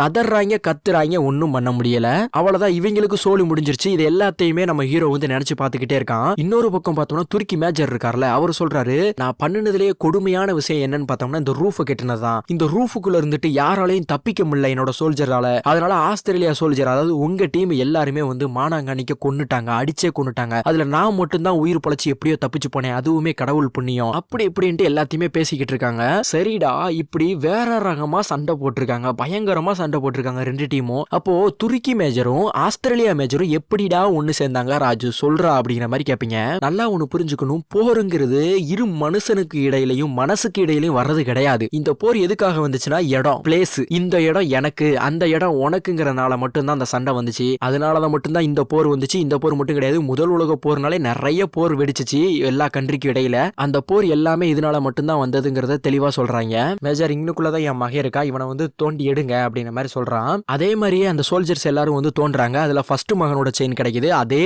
மாதிரி 2வது மகனோடையும் செயின் கிடைக்குது. இந்த செயின் கிடைக்கிறத பார்த்துட்டு நம்ம ஹீரோவுமே வந்து சரி பார்க்கலான்ட்டு போறான். ஆனா அந்த சோல்ஜருமே வந்து தடுத்துறாரு. வேணாம் இப்போதைக்கு பார்க்காதீங்க அப்படின்ற மாதிரி சொல்லிடுறாரு. நம்ம ஹீரோவுமே டென்ட்டுக்குள்ள உட்கார்ந்து இருக்கும் போது நம்ம ஆஸ்திரேலியா மேஜர் இருக்கார்ல, அவருமே போயிட்டு சொல்றாரு, இப்போ இவங்க இங்கதான் இருந்தாங்கிறது நீ எப்படி கண்டுபிடிச்ச அப்படிங்கிற மாதிரி கேட்கும்போது, ஏன்னா நான் அவங்கள கண்டுபிடிக்கிறதுக்காக தான் வந்திருக்கேன், அவங்கள கண்டுபிடிக்காம போனா என் பொண்டாட்டி மேல நான் ப்ராமிஸ் பண்ணிருக்கேன், அது வேஸ்ட் ஆயிரும் அப்படிங்கிற மாதிரி சொல்றான். இப்போ நம்ம ஹீரோவுமே இன்னொரு மகனை எங்க அப்படிங்கிற மாதிரி கேட்கும்போது, இன்னொரு மகன் நல்லா தேடி பார்த்துட்டோம், எங்கேயுமே இல்ல, வலை வீசி தேடி பார்த்துட்டோம், இல்ல அப்படிங்கிற மாதிரி சொல்றாரு. இல்ல அவங்க 3 பேரும் எங்கேயும் பிரிஞ்சு போக மாட்டாங்க, நல்லா தேடுங்க அப்படிங்கிற மாதிரி சொல்லும்போது, இல்ல நல்லா தேடிட்டேன் அப்படிங்கிற மாதிரி சொல்றாரு மேஜர். இப்போ நம்ம ஹீரோவுமே சரி எனக்கு அந்த 2 உடலையும் தாங்க, நான் வந்து எடுத்துட்டு போறேன், அவங்க அம்மா கிட்ட வந்து புதைக்கணும் அப்படிங்கிற மாதிரி சொல்றாரு. ஆனா அதுக்கு நம்ம மேஜருமே வந்து ஒத்துக்க மாட்டாரு. நல்லா ஒண்ணு புரிஞ்சுக்கோங்க, உங்க பசங்களுக்கு ஆர்மி ஆகணும், சோல்ஜர் ஆகணும், இதுதான் பெரிய ஆசையா இருந்திருக்கு, போருக்கு போகணுங்கிறது இதுதான் பெரிய ஆசையா இருந்திருக்கு. ஆசை இல்லைன்னா இங்க வந்திருக்கவே மாட்டாங்க. நீங்க உங்க பூமியில உங்க ஒய்ஃப் இறந்து போனாங்களா, அவங்க பக்கத்துல புதைக்கலாம், ஆனா இறந்து போனாலும் அவங்களுக்கு அது சந்தோஷமா இருக்காது.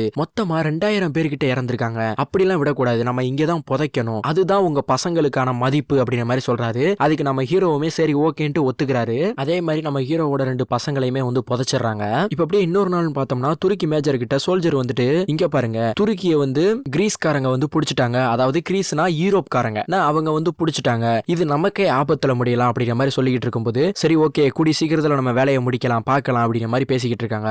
ஆல்ரெடி நமக்கு பிரச்சனை இருக்கு மேஜர், இதுல ஏன் அவனுக்கு உதவி பண்ணணும்னு நினைக்கிறீங்க, 8வது பிரச்சனை இது ஒண்ணா அப்படிங்கிற மாதிரியே சொல்றான். அதுக்கு நம்ம மேஜருமே எதுவுமே கண்டுக்காம அவருமே ஹீரோவோட டென்ட்டுக்குள்ள போறாரு. அங்க போனதுமே நம்ம ஹீரோவை பார்த்துட்டு, இங்க பாரு உன்னோட இன்னொரு பையன் வந்து துருக்கியில அபியான்ங்கிற ஒரு பிரச்சனை, அதாவது ஜெயில வந்து இருக்கான், கைதியா வேலை பார்த்துக்கிட்டு இருக்கான்னு நினைக்கிறேன் அப்படிங்கிற மாதிரி சொல்றாரு. அதுக்கு நம்ம ஹீரோவுமே சரி அதெல்லாம் இருக்கட்டும், சாரி என்ன மன்னிச்சுக்கோங்க அப்படிங்கிற மாதிரி சொல்றான். எதுக்குடா மன்னிப்பு கேட்கிறான்னு உங்களுக்கு ஒரு டவுட் இருக்கும். அதாவது நம்ம ஹீரோ இப்ப கூட செத்து போன 2 பையனை வந்து கண்டுபிடிச்சிருப்பான் பாத்தீங்களா, அவங்க செத்து போனதுக்கு காரணம் யாருன்னு சொல்லிட்டு இன்னொரு சோல்ஜர் வந்து நம்ம ஹீரோ கிட்ட சொல்லிக்கிட்டு இருக்கான். அதாவது துருக்கியில இருந்து போர் பண்ணவங்க யாரு, நம்ம துருக்கி மேஜர், அப்ப இவன் தான் கொன்றுப்பான் அப்படிங்கிற மாதிரி சொல்றாரு. இதை பார்த்த நம்ம ஹீரோவுமே அடிக்க போயிருப்பான், அதனாலதான் சாரி கேட்கிறான். இப்ப நம்ம ஹீரோவுமே அங்க இருந்து கிளம்பி நம்ம ஹீரோ தங்கியிருப்பாங்க பாத்தீங்களா ஆயுஸ்ங்கிற ஒரு லாட்ஜில, அங்கேயுமே வந்துடுறான். அங்க வந்ததுமே அங்க ஒரு ஃபங்க்ஷன் மாதிரி நடந்துகிட்டு இருக்குது. அப்போ ஆயுஸ் டைமே போயிட்டு என்ன நடக்குது அப்படிங்கிற மாதிரி கேட்கும்போது, ஆமா இங்க சுன்னத்து நடந்துகிட்டு இருக்குது அப்படிங்கிற மாதிரி சொல்றான். இல்ல எனக்கு புரியல அப்படிங்கிற மாதிரி கேட்கும்போது அவளுமே வந்து சைகையோட செஞ்சு காமிக்கிறா. இதை பார்த்ததுமே பக்குன்னு ஆயிடுது நம்ம ஹீரோக்கு.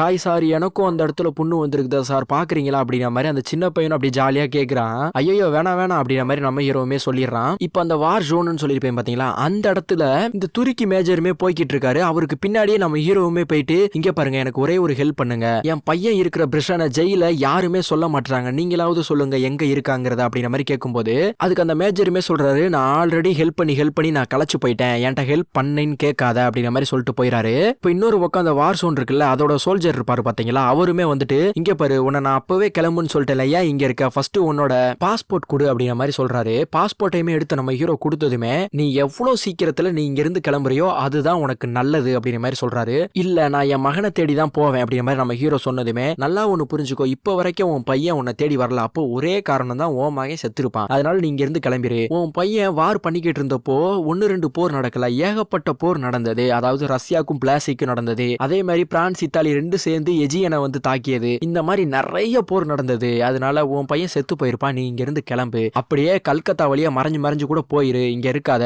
அதுவும் இல்லாம நீ போறேன்னு சொல்ற பத்தியா ஒரு இடத்துக்கு, அந்த இடத்துக்கு கிரீஸ்காரங்க உள்ள வந்துட்டாங்க, யூரோப்காரங்க, அந்த இடத்துக்கு போறது ரொம்ப தப்பு, இன்னொரு போர் நடக்கிறதுக்குள்ளேயே நீ இங்க இருந்து கிளம்பிரு அப்படிங்கிற மாதிரி சொல்றாரு அந்த சோல்ஜரு. ஆனா நம்ம ஹீரோ போற மாதிரி தெரியல, அங்கிருந்து எப்படியோ வெளியே வந்து இந்த ஹாசன் துருக்கி சோல்ஜர் இருக்காரு பாத்தீங்களா, அவர் பின்னாடியே மறைஞ்சு எப்படியோ ஒரு வழியா அவர் போற குகைக்குள்ளலாம் நம்ம ஹீரோவும் போயிடுறான். அப்ப அங்க போனதுமே வந்து மேஜர் ஹாசன் இருக்காரா அப்படிங்கிற மாதிரி கேட்கும் போது டப்புன்னு ஒருத்தன் கழுத்துல கத்திய வச்சிடறான். அப்போ மேஜர் ஹாசனுமே வந்துடுறாரு. அவர்கிட்ட நம்ம ஹீரோவுமே சொல்றாரு, இங்க பாருங்க மேஜர், நான் எல்லாத்திட்டையுமே கேட்டுட்டேன், என் பையன் எங்க இருக்கேன்னு சொல்லவே மாட்டாங்க, ப்ளீஸ் எனக்கு உதவி செய்யுங்க, அது உங்க ஆர்மியால மட்டும்தான் முடியும், எனக்கு உதவி செய்யுங்க அப்படிங்கிற மாதிரி சொல்லும் போது, நான் ஆல்ரெடி சொல்லிட்டேன், இதுக்கு மீறி உனக்கு ஹெல்ப் பண்ண முடியாது, உனக்கு ஹெல்ப் பண்றதெல்லாம் பண்ணிட்டேன், இதுக்கு மீறி நான் உனக்கு ஹெல்ப் பண்ணக்கூடாது, பண்ணவும் மாட்டேன் அப்படிங்கிற மாதிரி கிளியரா சொல்லிடுறாரு. அப்ப மேஜருமே ஃபர்ஸ்ட் அவன் கழுத்துல இருந்து கத்தி எடுத்துட்டு அவனோட லாட்ஜ்ல கொண்டு போய் விட்டுருங்க அப்படிங்கிற மாதிரி சொல்றாங்க. இப்போ நம்ம ஹீரோவும் அந்த லாட்ஜ்ல ஒரு குட்டி பையன் இருந்தான் பாத்தீங்களா, அவங்க 2 பேருமே வெளியே விளாண்டுகிட்டு இருக்காங்க. அது கண்ணாடி வழியா அப்படியே சுவாரஸ்யமா வந்து பாத்துக்கிட்டு இருக்காங்க. யாரு, நம்ம ஆயிஸ் இருக்கா பாத்தீங்களா, அதாவது குட்டி பையனோட அம்மா, அவளும் இன்னொரு பொண்ணு வந்து வெளியே இருந்து சுவாரஸ்யமா வேடிக்கை பார்த்துக்கிட்டு இருக்காங்க இவங்க பண்றது எல்லாத்தையும். அப்போ இன்னொருத்தையுமே வந்து அந்த ஆயிஸ் கிட்ட சொல்றான், இங்க பாரு அவன் எவ்வளவு அழகா இருக்கான்னு பாரு, அம்சமா இருக்கான்ல அப்படிங்கிற மாதிரிலாம் சொல்லி இன்னொரு பொண்ணு வந்து ஆயிஸ் மனசுல வந்து ஆசையை வளர்த்து விட்டுக்கிட்டு இருக்கா. இப்போ நம்ம ஹீரோவும் அந்த குட்டி பையனும் விறுவிறுன்னு வீட்டுக்குள்ள வராங்க. வீட்டுக்குள்ள வந்ததுமே அந்த குட்டி பையன் வந்து அவங்க அம்மாவை பார்த்து கேட்கறான், மம்மி நம்ம வந்து வெளியே போறோம்ல, அதுக்கு நம்ம இந்த சாரையும் கூட்டி போலாம் அப்படிங்கிற மாதிரி சொல்றான். அதுக்கு ஆயிஸுமே வந்து இல்ல அது நம்மளோட பர்சனல், நம்ம 2 பேர் மட்டும் தான் போறோம், யாரும் வர வேணாம் அப்படிங்கிற மாதிரி சொல்றா. இவனுமே அடம் பிடிக்க ஸ்டார்ட் பண்ணிடுறான். அதை பார்த்துட்டு சரி ஓகே நீங்களும் வாங்க, ஆனா 10 அடி கேப்லயே வாங்க அப்படிங்கிற மாதிரி நம்ம ஆயிஸ் வந்து சொல்றா. சரி ஓகே 10 அடி என்ன 20 அடி கேப்ல கூட வரும், எனக்கு ஒன்றும் ப்ராப்ளம் இல்ல அப்படிங்கிற மாதிரி சொல்றான் அவனும். இப்ப அப்படியே குளிச்சுட்டு இவங்களுமே சந்த பக்கம் போறாங்க. ஒவ்வொரு பொருளும் வாங்கும்போது இவளுமே திரும்பி பாக்குறா. அதே 10 அடி கேப்ல தான் நம்ம ஹீரோவும் நடந்து வந்துகிட்டு இருக்கான். இப்ப இவங்க 3 பேருமே ஒரு குகைக்குள்ள போறாங்க. அங்க போயிட்டு அப்படியே ஜாலியா உட்காந்து பேசிக்கிட்டு இருக்காங்க. அப்ப அந்த ஆயிஸ்ங்கிற பொண்ணுமே நம்ம ஹீரோ கிட்ட என்ன வேலை பார்த்தீங்க இதுக்கு முன்னாடி அப்படிங்கிற மாதிரி கேட்கிறா. அதுக்கு நம்ம ஹீரோவுமே நான் வந்து பூமிக்கடியில தண்ணி இருக்குதா இல்லையாங்கிற மாதிரி பார்ப்பேன், ஏன்னா 2ல இருந்து 3 வருஷத்துக்கு ஒரு வாட்டி தான் மழையே வரும், அதனாலதான் நான் அந்த வேலை பார்த்துக்கிட்டு இருக்கேன் அப்படின்னு சொல்லும் போது அந்த குட்டி பையனுமே கேட்கறான், ஓ அப்போ நீங்க தண்ணி இருக்கிறத கண்டுபிடிப்பீங்களா, அப்போ எனக்கும் கத்து கொடுப்பீங்களா அப்படிங்கிற மாதிரி எல்லாம் சொல்லிக்கிட்டு இருக்கும் போது அப்படியே ஜாலியா பேசிக்கிட்டு இருக்காங்க. இப்ப அப்படியே அந்த சீனை கட் பண்ணிட்டா நம்ம ஹீரோவும் அந்த ஆயிஸ்ங்கிற பொண்ணும் அவங்களோட லாட்ஜ்ல ஒரே மாதிரி உட்காந்து அப்படியே பேசிக்கிட்டு இருக்காங்க. அப்ப ஆயிஸ்ங்கிறவளுமே வந்து ஹீரோவை பார்த்து கேட்கறான், இங்க பாருங்க உங்க ஒய்ஃபை நீங்க லவ் பண்ணிருக்கீங்களா அப்படிங்கிற மாதிரி கேட்கறான். அதுக்கு நம்ம ஹீரோ சொல்றாரு, கொஞ்சம் இல்ல எக்கச்சக்கமா லவ் பண்ணிருக்கேன், அவனா எனக்கு ரொம்ப பிடிக்கும், ஆனா அவன் என்னை விட்டு போயிட்டா, அது ரொம்ப கஷ்டமா இருக்குது, ஒவ்வொரு நாளும் அவளை நினைச்சுக்கிட்டு இருக்கேன் அப்படிங்கிற மாதிரி சொல்லிக்கிட்டு இருக்காரு. இன்னொரு பக்கம் சரி அதெல்லாம் விடு, இந்த போட்டோவை பாரு, இந்த போட்டோ வந்து உன் பையன் வந்து என்கிட்ட கொடுத்தான், இவங்களை கண்டுபிடிக்க சொல்லி இந்த போட்டோ அப்படிங்கிற மாதிரி அவட்ட கொடுக்குறான். அப்படியே நம்ம ஹீரோ இந்த போட்டோவை பார்த்துட்டு சரி நீங்க 2 பேரும் எப்போ மேரேஜ் பண்ணீங்க அப்படிங்கிற மாதிரி கேட்கறான். அதுக்கு அவளுமே இல்ல நாங்க மேரேஜ் பண்ணிக்கல அப்படிங்கிற மாதிரி சொல்றான். என்னது மேரேஜ் பண்ணிக்கலையா, எப்படி அப்படிங்கிற மாதிரி கேட்கும்போது நாங்க 2 பேரும் ரொம்ப நாள் லவ் பண்ணோம், ஆனா எங்க வீட்லயும் அவங்க வீட்லயும் ஒத்துக்கல, இந்த ஊரை பொறுத்தளவு ஒத்துக்கவும் மாட்டாங்க அப்படிங்கிற மாதிரி சொல்றா. அதுலயே நம்ம ஹீரோ எல்லாத்தையும் புரிஞ்சுக்கிறான், என்னோட ஹஸ்பண்ட் வந்து ஆர்மிக்கு போயிட்டாரு, அவர் உயிரோட வந்தாரா இல்லையாங்கிறது எதுவுமே தெரியல, அதனால இன்னொரு கல்யாணம் கட்டாயம் பண்ணிக்கணும் அப்படின்ட்டு என்னோட ஹஸ்பண்டோட பிரதரையே வந்து கல்யாணம் பண்ணிக்க சொன்னாங்க, ஆனா நான் கல்யாணம் பண்ண மறுத்தேன், நீ கல்யாணம் பண்ணிக்கலனாலும் பரவாயில்ல 3 டேஸ்க்கு ஒரு நாள் வந்து நீ இருந்துதான் ஆகணும் அவங்க கூட அப்படிங்கிற மாதிரிலாம் சொன்னாங்கிற மாதிரிலாம் சொல்றா இவா. சரி உங்க பசங்களை தேடி கண்டுபிடிச்சிருவீங்களா அப்படின்னு கேட்கும்போது அந்த நம்பிக்கையில தானே நான் இது வரைக்கும் வந்திருக்கேன் அப்படிங்கிற மாதிரிலாம் 2 பேரும் கலந்து பேசிக்கிறாங்க. இப்படி பேசிக்கும் போது அவங்களுக்குள்ளே ஒரு லவ் கெமிஸ்ட்ரி வந்து ஒர்க் அவுட் ஆகுது. இப்ப அவளுமே எழுந்து மேல போகும்போது குட் நைட் சொல்றான். அப்ப 2 பேரும் திரும்பி கண்ணாலேயே பேசிக்கிறாங்க. இப்ப அப்படியே அந்த சீன் அங்க கட் பண்ணிட்டு பார்த்தோம்னா நம்ம ஹீரோவுமே அப்படியே காப்பி குடிச்சிட்டு இருக்கான். அப்படி காஃபி குடிச்சிட்டு இருக்கும்போது ஐஸ்ன்னு சொல்லியிருந்தேன் பாத்தீங்களா, அவ வந்து நம்ம ஹீரோ கிட்ட உட்காந்துட்டு இங்க பாருங்க நல்லதோ கெட்டதோ எதுனாலும் சரி இந்த காஃபி இருக்குல்ல இதை இந்த தட்டுல கவுத்துவோம், கவுத்துனதுக்கு அப்புறம் உள்ள இனிப்பா இருந்தா நம்ம வாழ்க்கையும் இனிப்பா சந்தோஷமா போகும், அப்படி கசப்பு இருந்தா நம்ம வாழ்க்கை ஃபுல்லா கசப்பா தான் போகும் அப்படிங்கிற மாதிரி எல்லாம் சொல்லிக்கிட்டு இருக்கா. அதாவது ஒரு மேரேஜ்னா 2 வீடுமே பேசிப்பாங்க. அப்படி பேசும்போது ஒரு பொண்ணு வந்து காப்பி கொடுக்கும் பாத்தீங்களா, அந்த காப்பி எவ்வளவு இனிப்பா இருக்கும் அந்த மாதிரிதான் இதுவும் அப்படிங்கிற மாதிரி சொல்றா. ஆக்சுவலா நம்ம ஹீரோவும் அந்த ஆயுசுங்கிறவளும் 2 பேருமே லவ் பண்ணிக்கிட்டு இருக்காங்க. இப்ப இவளுமே அப்படியே அந்த கிளாஸை திருப்பி பாக்குறா. அதுல என்ன ஆச்சுன்னு தெரியல, இவ முகம் வாடி போயிடுச்சு. சாரி நான் சொன்னது ஒரு மன பிராந்தி, அதெல்லாம் சும்மா அப்படிங்கிற மாதிரி சொல்லிக்கிட்டு இருக்கா. அப்ப இதுல இருந்தே புரிச்சுக்கணும் அதுல கசப்பு வந்திருக்குன்னு. இப்ப இப்படியே பேசிக்கிட்டே இருக்கும்போது ஆயிஷ வந்து கல்யாணம் பண்ணணும்னு நினைச்சுக்கிட்டு இருக்கா பாத்தீங்களா, அவனுமே வந்துடுறான். வந்ததுமே என்னாச்சு நீ ஏன் பிளாக் ட்ரெஸ் போடாம இருக்க அப்படிங்கிற மாதிரி சொல்லிக்கிட்டு இருக்கான். ஆமா நான் ஏன் பிளாக் ட்ரெஸ் போடணும், என் புருஷன் இருக்கானா இறந்துட்டானான்னு கூட தெரியல, கரெக்டா எதுவுமே தெரியல, தெரியாம நான் ஏன் வந்து அவர் இறந்துட்டாருன்னு பிளாக் ட்ரெஸ் போடணும், நான் போட மாட்டேன் அப்படிங்கிற மாதிரி சொல்லிக்கிட்டு இருக்கா. இல்ல நீ போட்டுதான் ஆகணும், அவன் இறந்துட்டான் அப்படின்ற மாதிரி சொல்றா. இரு நான் உன் பையன்ட்ட இப்பவே கூப்பிட்டு சொல்றேன் அப்படின்ற மாதிரி சொல்லும் போது இவ தடுக்கிறா. இல்ல பையன்லாம் சொல்லாத, அவனுக்கு அந்த கஷ்டத்தை கொடுக்காத, எதுவுமே தெரியாம பையனை கஷ்டப்படுத்தாத அப்படின்ற மாதிரி சொல்லி அவனையுமே தடுக்கிறா. ஆனா அந்த குட்டி பையனையுமே கூப்பிட்டு இங்க பாரு உன் அப்பா இறந்துட்டாரு அப்படின்ற மாதிரி அந்த சொட்ட தலையனுமே வந்து சொல்றான். இதை பார்த்துட்டு ரெண்டு பேத்துக்குமே சண்டையாகி போயிருது. அந்த குட்டி பையனும் அழுதுகிட்டே இல்ல எங்க அப்பா சாகல அப்படின்ற மாதிரி சொல்லிக்கிட்டே நம்ம ஹீரோவை போய் கட்டி பிடிச்சிக்கிறான். இப்ப இவங்க ரெண்டு பேத்துக்குள்ள ஒரு பெரிய சண்டையாகி போயிருது, அடிப்படி சண்டையாவே ஆகி போயிருது. இதை பார்த்த நம்ம ஹீரோவுமே விறுவிறுன்னு வந்துட்டு அந்த சொட்டை தலையனை பிடிச்சி ஒரே தள்ளி விட்டுறான். இதை பார்த்த ஆயுசுமே இங்க பாருங்க நான் தான் ஃபர்ஸ்ட் அவனை அடிச்சேன், இது எங்களுக்குள்ள நடக்கிற சண்டை, நீங்க ஏன் ஊடால வரீங்க அப்படின்ற மாதிரி கத்திக்கிட்டு இருக்கா இவா. யாரு நம்ம ஹீரோ கிட்ட.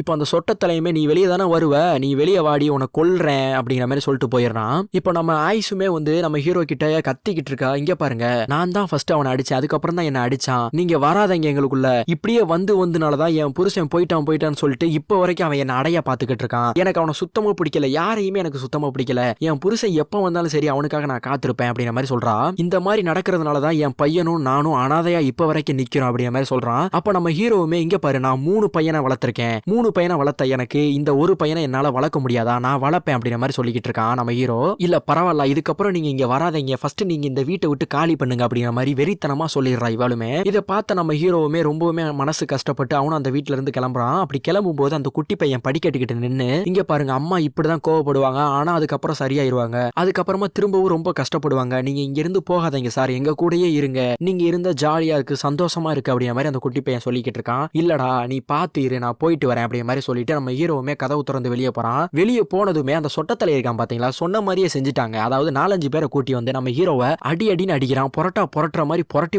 எடுத்துக்கிட்டு இருக்கான். அப்போ அந்த மேஜர் ஹாசன் இருக்காங்கல்ல அவங்களோட டீம் சோல்ஜர் ஒரு 4-5 பேர் வந்துட்டு அவங்க எல்லாத்தையுமே தடுத்து இங்க பாருங்க இவரை மேஜர் ஹாசன் கூப்பிட்டு இருக்காரு, இப்பெல்லாம் அடிக்க கூடாது, நாங்க கூட்டி போனோம் அப்படிங்கிற மாதிரி சொல்லிட்டு கூட்டி போறாங்க. அங்கேயுமே போனதுக்கு அப்புறம் துருக்கி சோல்ஜர் ஹாசன் இருக்காரு பாத்தீங்களா, அவரு இன்னொரு சோல்ஜரும் அதுக்கப்புறம் நம்ம ஹீரோ 3 பேருமே பேசிக்கிட்டு இருக்காங்க. அப்ப நம்ம துருக்கி சோல்ஜர் ஹாசனுமே வந்து சொல்றாரு, இங்க பாரு உன் பையனை கணக்காளியில தான் ஷூட் பண்ணிருக்காங்க, அப்போ உன் பையன் வந்து அடிதான் பட்டிருக்குது, அடிப்பட்டவங்க எல்லாத்தையுமே வந்து அஃபியானுக்கு வந்து கூட்டி போயிருக்காங்க, அஃபியான்ல ரொம்பவுமே பனியா இருக்கும், அதனால நீ அங்க வர முடியாது, நீ இங்க வரவும் வேணாம், நீ எப்பவும் போல ஆஸ்திரேலியா கிளம்பி போ, உன் பையனை நான் தேடி கண்டுபிடிக்கிறேன், எல்லாத்துட்டையும் கேட்கிறேன், கண்டுபிடிச்சா கண்டிப்பா உன்னை கான்டாக்ட் பண்றேன், கண்டிப்பா நீ வந்து கூட்டிட்டு போ, நீ வர வேணாம், உனக்கும் எதுவும் ஆயிரும், இப்ப ஃபுல்லா அங்க வந்து ரொம்பவும் போர் பதட்டமா இருக்குது, அதனால நீ வர வேணாம் அப்படிங்கிற மாதிரி சொல்றாங்க. அதாவது என்ன போர் பதட்டம்னா அந்த துருக்கி இருக்குல்ல, அதாவது டர்க்கி, அங்க யூரோப் கிரீஸ் சோல்ஜர் எல்லாருமே வந்து உள்ள நுழைஞ்சிட்டாங்க, அவங்கள விரட்டிட்டு நாங்க உள்ள போகணும், அதனாலதான் நாங்க போறோம், நீ வர வேணாம் அப்படிங்கிற மாதிரி சொல்றாங்க. இப்போ டர்க்கில போர் பண்ணி கிரீஸ்காரங்களை எல்லாத்தையும் சாகடிச்சு ஆனா டர்க்கியை வந்து எங்களுக்கு சொந்தமாக்க போறோம் அப்படிங்கிற மாதிரி சொல்லி ட்ரிங்க்ஸ் பண்ணி ரொம்பவுமே சந்தோஷமா இருக்காங்க. அன்னைக்கு நைட்டே மேஜர் ஹாசன் இருக்கான் பாத்தீங்களா, அவனுமே நம்ம ஹீரோ கிட்ட சொல்றான், இங்க பாரு அந்த கேலிபோலியா போர்ல வந்து நான் எல்லாத்தையும் சுட்டு கொன்னேன், ஆனா ஒரே ஒருத்தன் மட்டும் வந்தான், அவனும் ஆஸ்திரேலியாக்காரன் தான், வெள்ளை கலர் ட்ரெஸ் போட்டு வந்தான், அவனை சுற்றுலான்னு தான் பார்த்தோம், சரி பக்கத்துல வரட்டும் பாப்போமேன்ட்டு அவனையும் வர சொன்னோம், அவனும் பக்கத்துல வந்தான், அப்பதான் தெரியும் எங்களோட சோல்ஜர் ஒருத்தனை வந்து காப்பாத்தி கொண்டு வந்தான்ட்டு, ஆனா அவனை நாங்க எதுவுமே பண்ணல, அவனும் அந்த இடத்த விட்டு போயிட்டான் அப்படிங்கிற மாதிரி சொல்றாரு. அதுக்கு நம்ம ஹீரோவுமே அவனை சுற்றுக்க வேண்டியதானே அப்படிங்கிற மாதிரி சொல்லும் போது சுற்றுலான்னு தான் நினைச்சேன், ஆல்ரெடி நிறைய பேர் செத்து போயிட்டாங்க, எதுக்குன்ட்டு நான் விட்டுட்டேன் அப்படிங்கிற மாதிரி சொல்றாரு. இப்ப அப்படியே அந்த சீனை கட் பண்ணிட்டு பார்த்தோம்னா நம்ம ஹீரோவுமே அந்த லாஜிக்கு வந்தாரு. அந்த லாஜிக்கு வந்ததுமே ஆயுஸ் கிட்ட போயிட்டு என்ன மன்னிச்சிருங்க, நான் வந்து அப்படி பண்ணிருக்க கூடாது, சாரி, நான் உங்க குடும்பத்துக்குள்ள இதுக்கப்புறம் வரமாட்டேன் அப்படிங்கிற மாதிரி சொல்றாரு. இல்ல அப்படிலாம் இல்ல, நீங்க அப்படிலாம் சொல்லாதீங்க, நான் அது என் குடும்பம்னு சொன்னதே தப்புன்னு நினைக்கிறேன், அவன் யாருன்னே தெரியாது, அவன் என்ன அடையணும்னு மட்டும் தான் நினைச்சுக்கிட்டு இருக்கான் அப்படிங்கிற மாதிரி எல்லாம் சொல்றா. நான் அப்படி கோவத்துல பேசிட்டேன், எதுவும் மனசுல வச்சுக்காதீங்க, நான் அப்படி பேசிருக்க கூடாது, ஏன்னா உங்க 3 பையங்களையும் இவ்வளவு பாசமா அற்புதமா வளர்த்திருக்கீங்க, ஒரு பையனை தேடி இவ்வளவு தூரம் வந்திருக்கீங்களா, அப்பவே தெரியும் ஒரு பையனை உங்களை மாதிரி யாராலையும் வளர்க்க முடியாதுங்கிறது, ஒரு புருஷனா உங்களை மாதிரி மட்டும்தான் இருக்கணும் அப்படி இப்படின்ட்டு சொல்லிக்கிட்டு இருக்கா. சரி ஓகே நான் நாளை காலையில கிளம்புறேன் அப்படிங்கிற மாதிரி சொல்லும் போது சரி ஓகே நான் உங்களுக்கு நிறைய டின்னர்லாம் சமைச்சு வச்சிருக்கேன், நான் உங்களுக்கு 8 வரேன் அப்படின்ட்டு அவரை உட்கார வச்சு நிறைய சமைச்சு வைக்கிற வகையா அப்படியே 2 பேரும் நைட்டு ஜாலியா பேசிக்கிட்டு இருக்காங்க. அதே மாதிரி அப்படியே நம்ம ஹீரோவும் போயிட்டு படுக்க போறான். அப்படி தூங்கும் போது நம்ம ஹீரோவோட பையன் ஆதர் எங்கெங்கெல்லாம் இருக்கா அப்படிங்கறதெல்லாம் மைண்டுக்குள்ள வந்துட்டு போகுது. இதை பார்த்துட்டு அடுத்த நாள் காலையில வேமாவே எழுந்து போயிட்டு ஐஸ்ட வந்து சொல்லிக்கிட்டு இருக்கா, இங்க பாரு என் பையன் எங்க இருக்கான்னு என் மைண்டுக்குள்ள வந்துட்டு போச்சு, கண்டிப்பா என் பையன் அங்கனுக்குள்ளதான் இருக்கணும், நான் தேடி போனேன் அவனை அப்படிங்கிற மாதிரி சொல்லிக்கிட்டு இருக்கா. வெளியே பார்த்தா சோல்ஜர்ஸ் எல்லாரும் வந்து நம்ம ஹீரோவை வந்து ஆஸ்திரேலியாக்கு அனுப்புறதுக்கு வெயிட் பண்ணிக்கிட்டு இருக்காங்க. டைம் ஆகுதுன்னு சொல்லிட்டு சோல்ஜர்ஸ் எல்லாரும் கதை உடைக்க ஆரம்பிக்கிறாங்க. இன்னொரு பக்கம் ஆயுசுங்கூருமே வந்து நம்ம ஹீரோவை புரிஞ்சுக்கிட்டு இங்க பாரு நீ கண்டிப்பா உன் மகனை தேடி போகணும், நீ மேல ரூஃப் வழியா போயிரு, தப்பிச்சு போயிரு அப்படிங்கிற மாதிரி சொன்னதுமே நம்ம ஹீரோவும் ரூஃப் வழியா ஏறி போயிடுறான். இப்ப சோல்ஜரும் அதை பாத்துறாங்க, இவங்களும் பின்தொடர்ந்து போய்கிட்டே இருக்காங்க. இப்போ நம்ம ஹீரோ எங்க போறான்னா டைரக்டா அந்த மேஜர் ஹாசன் சொன்னேன் பாத்தீங்களா, துருக்கி படையை சேர்ந்தவன், அங்க போயிடுறான். அங்க போயிட்டு இங்க பாருங்க என் பையன் எங்க எங்க இருக்கிறான்னு எனக்கு தெரியும், நீங்க போறீங்களா ஒரு இடம், அங்கதான் அவனும் இருக்கான், நானும் வரேன், என்னையும் கூட்டி போங்க ப்ளீஸ் மேஜர் அப்படிங்கிற மாதிரி கெஞ்சி கெஞ்சி கேட்டுட்டு இருக்கான். சரி ஓகே என் கூட வா அப்படின்ட்டு அவனையும் கூட்டி போறாங்க. இப்ப எல்லாருமே ஒரு இடத்துல உட்காந்துருக்காங்க. அந்த இடத்துல கரெக்டா ட்ரெயின் வருது. எல்லாருமே அப்படியே ஒளிஞ்சு அந்த ட்ரெயின்ல ஏறுறாங்க. அந்த ட்ரெயின் இப்ப கரெக்டா எங்க போய்கிட்டு இருக்குன்னு பார்த்தோம்னா டர்கிக்கு போய்கிட்டு இருக்குது. அப்படி போகும்போது அந்த டர்கியை சேர்ந்த சோல்ஜர் ஒருத்தன் கிரிக்கெட் பேட்டை காமிச்சு இது என்ன ஆயுதமா அப்படிங்கிற மாதிரி கேட்டுக்கிட்டு இருக்கான். அது மட்டும் கிடையாது, ஓட்டமேன் எம்பையர் போர்ல எல்லா பகுதியும் ஆஸ்திரேலியா எடுத்திருக்குது எப்படி அப்படிங்கிற மாதிரி கேட்கும்போது, இங்க பாருங்க நாங்க இடத்துக்காக சண்டை போட மாட்டோம், கௌரவத்துக்காக மட்டும் தான் நாங்க சண்டை போடுவோம் அப்படிங்கிற மாதிரி சொல்லிக்கிட்டு இருக்கான். இன்னொரு பக்கம் ஒரு பேட்டை காமிச்சு இது என்ன உங்க ஆயுதமா அப்படிங்கிற மாதிரி கேட்கும்போது, இது எங்க ஆயுதம் கிடையாது, இது ஆஸ்திரேலியா கிரிக்கெட் பேட்டுன்னு சொல்லுவாங்க, இதுல கிரிக்கெட் விளையாடுவாங்க அப்படிங்கிற மாதிரி சொல்லிக்கிட்டு இருக்கான். ஓ அப்படியா, எங்க லாண்டு காமி அப்படிங்கிற மாதிரி அந்த சோல்ஜர் சொல்றாரு. அதுக்கு நம்ம ஹீரோ எல்லாரும் கரெக்டா ஸ்பேஸ் விட்டு நின்னு இப்படிதான் கிரிக்கெட் விளையாடணும் அப்படிங்கிற மாதிரிலாம் அதை சொல்லி கொடுத்துக்கிட்டு இருக்காங்க. அந்த நேரம் பார்த்து கரெக்டா ட்ரெயினும் ஸ்டாப் ஆயிருது. என்னடா ட்ரெயின் ஸ்டாப் ஆயிட்டு கீழே இறங்கி பாக்குறாங்க. கீழே இறங்கி பார்த்தவங்கள எங்க இருந்தோ புல்லட் அவங்கள தொலைச்சிருது. இப்ப என்னடான்ட்டு உத்து பாத்துக்கிட்டு இருக்கும்போது எல்லாத்தையுமே டப்ப டப்புன்னு சொல்றாங்க. யாருன்னு பார்த்தோம்னா இந்த டர்க்கிய கைப்பற்றிருக்காங்க பாத்தீங்களா, கிரீஸ்காரங்க, அதாவது யூரோப்காரங்க, அவங்க சொல்றாங்க. இப்ப எல்லாத்தையுமே சுட்டு கொண்டதுக்கு அப்புறம் நம்ம மேஜர் ஹாசனும் அவரோட சோல்ஜர் ஒருத்தர், அதுக்கப்புறம் நம்ம ஹீரோ மட்டும் தான் இருக்காங்க. அப்போ ஹாசனுமே அவனை எதுவும் பண்ணாத, அவன் ஆஸ்திரேலியாக்காரன், ஆஸ்திரேலியானாலே உங்களுக்கு ரொம்ப பிடிக்கும்ல, அவன் ஆஸ்திரேலியாக்காரன், அவனை விட்டுரு அப்படிங்கிற மாதிரி சொல்லும் போது நம்ம ஹீரோவை மட்டும் விட்டுட்டு மிச்ச 2 பேர், அதாவது ஹாசனும் அவன் இன்னொரு சோல்ஜர்னு சொன்னேன் பாத்தீங்களா, அவங்க 2 பேத்தையுமே முட்டிகால் போட்டு கரெக்டா சுட போறாங்க. சுட போன நேரத்துல அந்த பேட்டை எடுத்து நம்ம ஹீரோ 2 பேத்தையும் தலையில அடிக்கிறான். தலையில அடிச்ச நேரத்துல நம்ம மேஜர் ஹாசனா இருக்கட்டும் சோல்ஜரா இருக்கட்டும் இவங்க 2 பேருமே சண்டை போட்டு இவங்க கையில இருக்கிற துப்பாக்கி எடுத்து அந்த கிரீஸ் நாட்டுக்காரங்களையுமே சுட்டு எப்படியோ ஒரு வழியா தப்பிக்கலான்னு பாக்குறாங்க. ஆனா ஒரு சோல்ஜர் கழுத்துல மட்டும் கத்திய வச்சு வீசிடுறான். ஆனா அந்த கிரீஸ் நாட்டு சோல்ஜரையுமே ஷூட் பண்ணி நம்ம ஹீரோவும் ஹாசனும் இவங்க 2 பேருமே ட்ரெயினுக்கு அடி வழியா எப்படியோ ஒரு வழியா குதிரையில தப்பிச்சு போயிடுறாங்க. இப்போ ஒரு மலை மேல நின்னுட்டு இப்போ ஒரு சோல்ஜர் இறந்தான் பாத்தீங்களா, அவன் இறந்ததுக்காக ரொம்பவுமே குடிச்சு வருத்தப்படுறாங்க இவங்க. அப்போ அந்த சோல்ஜர் ஹாசனுமே சொல்றான், இங்க பாரு உன் மகனை தேடி அஃபியானுக்கு நானும் உன் கூட வரேன், அதுக்கப்புறம் நான் எங்கனாலும் போய்க்கிறேன் அப்படிங்கிற மாதிரி சொல்றாரு. இதை பார்த்த நம்ம ஹீரோவுமே சரி ஓகே வாங்க போலாம் திரும்ப அப்படின்ட்டு குதிரையில ஏறி அந்த அஃபியானுங்கிற ஒரு இடத்துக்கு போறாங்க. அங்க போனதுமே நம்ம ஹீரோவோட மகன் ஆர்தர் ஃபர்ஸ்ட் அவன் வீட்டுல ஒரு காற்றலை மாதிரி எலக்ட்ரிக்கல் ஒன்னு செஞ்சிருப்பான் பாத்தீங்களா, அதே மாதிரி இங்க ஒன்னு இருக்கு. இதை பார்த்ததுமே நம்ம ஹீரோக்கு கன்ஃபார்ம் ஆயிருது இவன் இங்கதான் இருக்கான் அப்படின்ட்டு. நம்ம ஹீரோ அது மேல ஏறி ஆதர்னு கத்திக்கிட்டு இருக்கான். இன்னொரு பக்கம் ஹாசன் சொல்லியிருந்தான் பாத்தீங்களா மேஜர், அவனுமே விசாரிச்சு சர்ச்சில் தான் இருக்காங்க அப்படிங்கிற மாதிரி தெரிஞ்சுக்குது. இப்ப நம்ம ஹீரோவும் மேஜர் ஹாசன் இவங்க 2 பேருமே அந்த சர்ச்சுக்கு நோக்கி போறாங்க. அங்கேயுமே நம்ம ஹீரோ உள்ள போய் பாக்குறான். அங்க நம்ம ஹீரோவோட பையன் ஆதர் தான் இருக்கான். இதை பார்த்ததுமே நம்ம ஹீரோக்கு என்ன பண்றதுனே தெரியல, அப்படியே சில மாதிரி நிக்கிறான். இப்போ ஆதருமே திரும்பி பார்த்ததும் அப்பா நீங்களா, எனக்காகவாப்பா நீங்க இங்க இவ்வளவு தூரத்துக்கு வந்தீங்க அப்படிங்கிற மாதிரி கேட்கும்போது ஆமா உனக்காகத்தான் வந்தேன் அப்படிங்கிற மாதிரி சொல்றான். சரிப்பா அம்மா என்ன பண்றாங்க அப்படிங்கிற மாதிரி கட்டி பிடிச்சு கேட்டுட்டு இருக்கான். அம்மா செத்து போயிட்டா, நீங்க 4 வருஷம் ஆகியும் வராதனால அவ செத்து போயிட்டா. அம்மா லாஸ்டா என்கிட்ட ஒண்ணு கேட்டா உங்களை கண்டுபிடிக்கணும்னு, அதனாலதான் நான் உங்களை இவ்வளவு தூரத்துக்கு தேடி வந்திருக்கேன். அதுக்கு முன்னாடியே தேடி வந்திருக்கலாம், ஆனா உங்க மேல நம்பிக்கை இருந்துச்சு நீங்க வந்துருவீங்க அப்படின்ட்டு, அதனாலதான் வரல, சாரி என்ன மன்னிச்சுக்கோ அப்படிங்கிற மாதிரி கேட்கும்போது அப்பா நீங்க என்கிட்ட மன்னிப்பு கேட்காதீங்கப்பா, நானும் உங்ககிட்ட சத்தியம் பண்ணியிருந்தேன் 2 பேத்தையும் என் தம்பி 2 பேத்தையும் கூட்டி வரேன்ட்டு, ஆனா என் தம்பியை நானே சுட்டு கொண்டுற மாதிரி ஆயிப்போச்சுப்பா அப்படின்னு சொல்றான். அதாவது எல்லா டீடைல்ஸும் ஃபுல்லா சொல்றான். அப்பா ஒருத்தன் இறந்து போயிட்டான், இன்னொருத்தனுக்கு உடம்புல அடிபட்டுச்சு, அவனால வலி தாங்க முடியல, என்னை கொன்னுறனான்ட்டு என்கிட்ட ரொம்பவுமே கேட்டுக்கிட்டு இருந்தான். என்னால என்ன பண்றதுன்னு தெரியல, அதனால நானே அவனை சுட்டு கொள்ற மாதிரி ஆகி போச்சுப்பா, நான் அவனை கொண்டிருக்கேன்ப்பா, எனக்கு என்ன பண்றதுன்னு தெரியலப்பா, என்னால இங்க இருந்து வர முடியாதுப்பா, நீ மட்டும் திரும்ப போப்பா அப்படிங்கிற மாதிரி பேசிட்டு இருக்காங்க. இன்னொரு பக்கம் பார்த்தோம்னா அந்த யூரோப் நாட்டுக்காரங்க கிரீஸ்காரங்க எல்லாருமே வந்துடுறாங்க.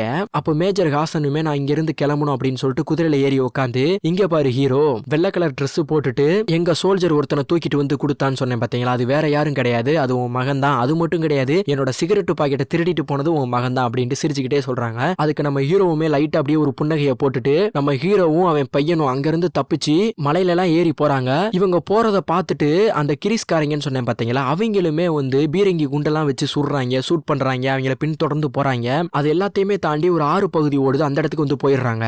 இப்போ ஆதருமே சொல்றான் அப்பா நீங்க எப்படியாவது தப்பிச்சு போயிருங்க அப்படிங்கிற மாதிரி சொல்லும் போது ஏன் நீ வரல அப்படின்னு கேக்குறாங்க. அப்பா இல்லப்பா நான் வரல, நான் என் தம்பியை கொண்டுட்டேன், நான் இங்கே இருக்கேன் அப்படிங்கிற மாதிரி சொல்றான். சரி அப்ப நானும் போல ஆதர், நானும் இங்கே இருக்கேன், ஏன்னா எனக்கு உன்னை விட்டா யாருமே கிடையாது, அம்மாவும் போயிட்டா என் மகங்களும் போயிட்டாங்க, எனக்கு இருக்கிற ஒரே வாரிசா இருக்கட்டும், ஒரே பையனா இருக்கட்டும், ஒரே லவ்வா இருக்கட்டும், ஒரே அம்மா அப்பாவா இருக்கட்டும், எல்லாமே நீ மட்டும் தான், உன்னை விட்டு நான் போக மாட்டேன், நம்ம 2 பேருமே இங்கேயே சாகலாம் இல்ல ஒன்னா வாழலாம், இதை மட்டும் தான் சொல்றான் நம்ம ஹீரோ. இதை பார்த்து ரொம்பவுமே மனசுடைஞ்சு போன நம்ம ஆதருமே சரி வாங்க நம்ம ஊருக்கே போலாப்பா அப்படின்ட்டு மேல மூடி இருக்கிற ஒரு மூடியை தூக்கிக்கிட்டு 2 பேருமே அந்த ஆத்து பகுதியில விழுந்துடுறாங்க. விழுந்த அடுத்த செகண்டே அந்த ஆரோட ஃபோர்ஸ்னால ரொம்ப தூரம் அடிச்சுட்டு கொண்டு போயிருது. இப்ப அப்படியே 3 வாரம் கழிச்சு பார்த்தோம்னா நம்ம ஹீரோவோட பையனுக்கு சேவிங் எல்லாம் பண்ணி புது ட்ரெஸ் எல்லாம் போட்டு அந்த லாஜின்னு சொல்லியிருந்தேன் பாத்தீங்களா, அதாவது நம்ம ஹீரோவோட லவ்வர்னு சொல்லியிருந்தேன் பாத்தீங்களா ஐஸ், அவங்க இடத்துக்குமே போயிடுறாங்க. போயிடுறாங்க. அங்க போனதுமே அந்த குட்டி பையனுமே ஐயோ கேனர் சார் வந்துட்டாங்க சார், எனக்காகவா நீங்க இவ்வளவு தூரத்துக்கு வந்தீங்க அப்படின்னு கேட்கும்போது ஆமா உனக்காக தான் வந்தேன் அப்படின்ட்டு சொல்றாங்க. அந்த குட்டி பையன் முகத்துல சந்தோஷத்தை பார்க்கணுமே அப்பா. இன்னொரு பக்கம் அந்த லாட்ஜில் இருக்கிற பொண்ணுமே வந்து பரவாயில்ல இதான் உங்க பையன் நான் அழகா இருக்கானே அப்படின்ற மாதிரி